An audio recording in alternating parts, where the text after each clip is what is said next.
যদি আসন এক নির্বাচন আসনের সকল জনগণকে শুভেচ্ছা জানাচ্ছি, সেই সাথে দেশবাসীকে আমি শুভেচ্ছা জানাচ্ছি এবং সেই সাথে আমি স্পষ্ট করতে চাই এই বিষয়টা যে আমার মনোনয়ন যাচাই বাছাই বাতিল করা হয়েছে। আমাদের সম্মানিত জেলা রিটার্নিং অফিসার মহোদয়, সম্মানিত জেলা প্রশাসক, উনি বলছিলেন যে আমরা এমপিওভুক্ত শিক্ষক আমরা নির্বাচনে অংশগ্রহণ করতে পারবো না, কিন্তু আমরা তৎক্ষণাৎ সেটা বলছিলাম যে এটা আরপিওতে নাই, স্পষ্ট কোনো লেখা নেই।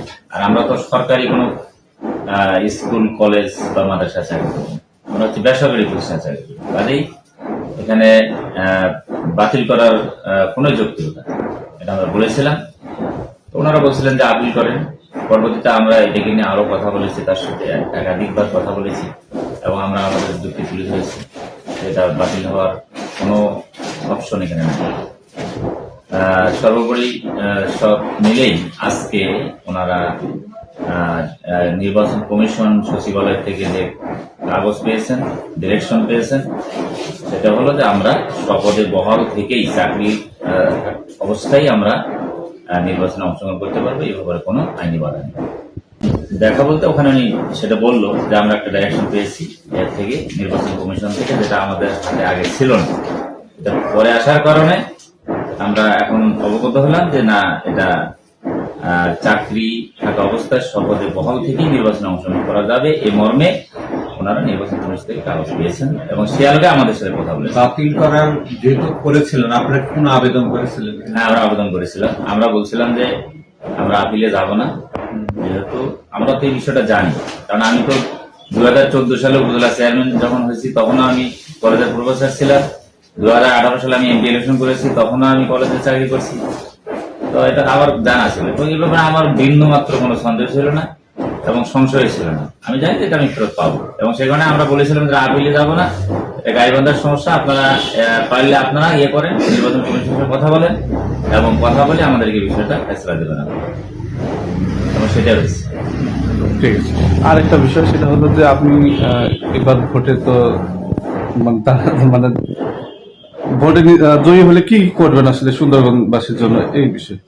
ইনশাআল্লাহ আমি যদি নির্বাচিত হতে পারি এবং নির্বাচিত করার জন্য মানুষ ভোট দেওয়ার জন্য অধীর আগ্রহে তারা উদ্গ্রীব অবস্থা আছে, তারা ভোট দেবে এবং এই সুন্দরবন যেখানে আমরা একাধিকবার এখানে বিজয় হয়েছি, আমাদের 1979 সালে আমরা এমপি নির্বাচিত হয়েছিলাম, এরপরে আমরা 2001 সালে এমপি নির্বাচিত হয়েছিলাম, এরপরে আমি 2014 সালে আমি উপজেলা চেয়ারম্যান হয়েছিলাম। আমাদের জনগণের অনেক প্রত্যাশা যে সুন্দরবন একটা অবহেলিত এলাকা, যেটা বিগত 54 বছরে এই সকল সমস্যার সমাধান যারা নির্বাচিত হয়েছিল অতীতে, তারা সম্পূর্ণরূপে সেটা সমাধান করতে পারেনি বিধায় এখনো অনেক কাজ বাকি আছে। বিশেষ করে সুন্দরগঞ্জের যাতায়াত ব্যবস্থা একেবারে অনুন্নত, এখানে রাস্তাঘাটের অবস্থা অত্যন্ত বেহাল অবস্থা এবং এখনো আমার মনে হয় যে সেখানে প্রায় 50-60% রাস্তা এখনো কাঁচা।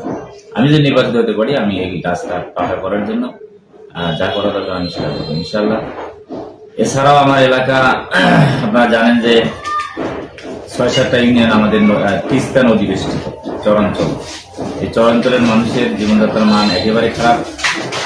আমি যদি এমপি নির্বাচিত হতে পারি এবং আমাদের দল যদি এবং আমাদের জোট যদি ক্ষমতায় যেতে পারে, তাহলে চরাঞ্চলের মানুষের স্বাস্থ্য, তাদের শিক্ষা এবং তাদের যোগাযোগ ব্যবস্থা উন্নয়ন করতে আমরা স্পেশাল সেখানে পরিকল্পনা নিয়ে আমরা কাজ করবো ইনশাল্লাহ। এবং এছাড়া আমাদের সুন্দরগঞ্জ উপজেলা 15 গ্রেডে উন্নীত করতে পারিনি। আমি যদি এমপি নির্বাচিত হতে পারি, ইনশাআল্লাহ সুন্দরগঞ্জ পৌরসভাকে একটি মডেল পৌরসভা এবং সেই সাথে গ্রেড 1-এ যাতে আমরা নিয়ে যেতে পারি সেজন্য আমরা ভূমিকা রাখবো। এরপরে আমার এই সুন্দরগঞ্জের 7-8টা ইউনিয়ন, পূর্ব এলাকা 7টা ইউনিয়ন, এই 7টা ইউনিয়ন নিয়ে আমি এর আগেও বলেছি যে আমি যদি এমপি হতে পারি, প্রথম অধিবেশনে আমরা জোরালো বক্তব্য দেবো যাতে আমরা একটা আলাদা উপজেলা করতে পারি। এছাড়াও সেখানে বেকার সমস্যা, এরপরে নারী ভোটারদের অনেক দাবি দাবা আছে, বেকারদের দাবি দাবা আছে, সেগুলো আমরা যদি এমপি করতে পারি এবং ক্ষমতা দিতে পারি, ইনশাল্লাহ আমরা সেগুলো